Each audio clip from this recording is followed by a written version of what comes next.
За туристите кои ова лето одмараат на ривиерата, не се изгор само високите температури, туку и цените на хотелско-гостителските услуги.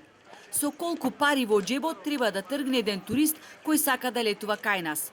Ако ги погледнеме цените во одредени ресторани и кафетери на ривиерата, ќе добиете впечаток дека сте дошле на некоја екзотична дестинација. За пиво од 330 мл ќе платите од 3,5 евра нагоре, а најефтините коктели се по 6 евра. Нема поевтина салата од 4 евра. На странците пак, кои, например, за едно кафе издвојуваат од 2,5 до 3 евра, за топка сладолед од 1,5 до 2, не им се топи паричникот, оти им е полн со пари.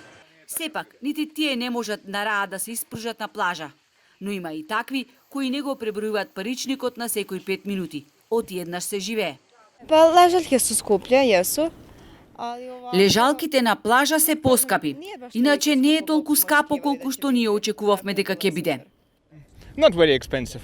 Basically, the prices in the restaurants are not... Не е многу скапо. Цените во угостителските објекти не се превисоки. Сместувањето во хотел е скапо, но разбирливо, летна сезона е. Не, цене су исте као у Србија, чак имаш нешто јефтинije у односу на Србија. Не е скапо, цените се исти како во Србија. Дури е нешто и поевтино во однос на Србија. Не е скапо, за нас е ефтино и баш е убаво. Не, sve baš sve jeftino i baš je lepo. Ja mislim дека пазарите се нормална, цената е нормална како и пред години што доаѓаме овдека, али само послугите му се стварно поскапени. И гледам, една цена денеска има една цена, а другиот ден е друга. Тоа го заприметив. За волја на вистината, ова лето цените се далеку повисоки во соседна Албанија, која преку ноќ стана популарна дестинација. Таму гирото е 3,5 евра до 4, пиво 2,5 до 3 евра, кафе евро и пол до 2,5 евра, коктели до 15 евра, пица од 5 до 10 евра. Во однос на цените, медиумски силно е критикувана Хрватска. Во рестораните цените варираат од 20 дури до 60 евра, додека кафето чини од 4 до 7 евра. Килограм праски е околу 6,5 евра. Рози не цветаат нити во Црнагора.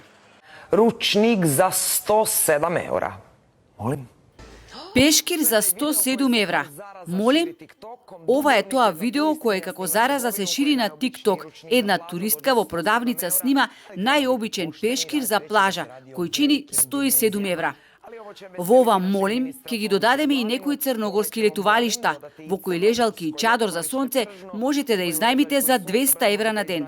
Па на Инстаграм се шири видео на кое се гледа дека владее голем интерес. Не е изнајмена нити една. Nije iznajmljena nijedna. Охридските туризмолози смета дека цените кај нас треба да се поприземни. На светско ниво, најголемиот пораст на цени е во угостителството. А ние едноставно го следиме тој тренд, што не го правдам, нити го оправдувам, вели професор Коруновски.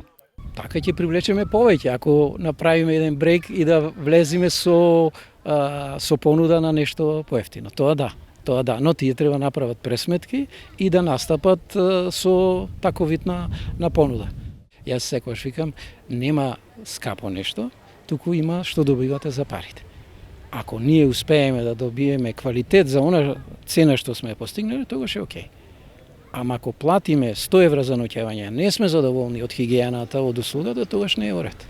И додека во Охрид домакините во сопствениот град живеат како туристи 365 дена во годината, оние кои што живеат од туризам постојано се жалат дека тешко се печали, иако капацитетите им крцкаат полни со гости.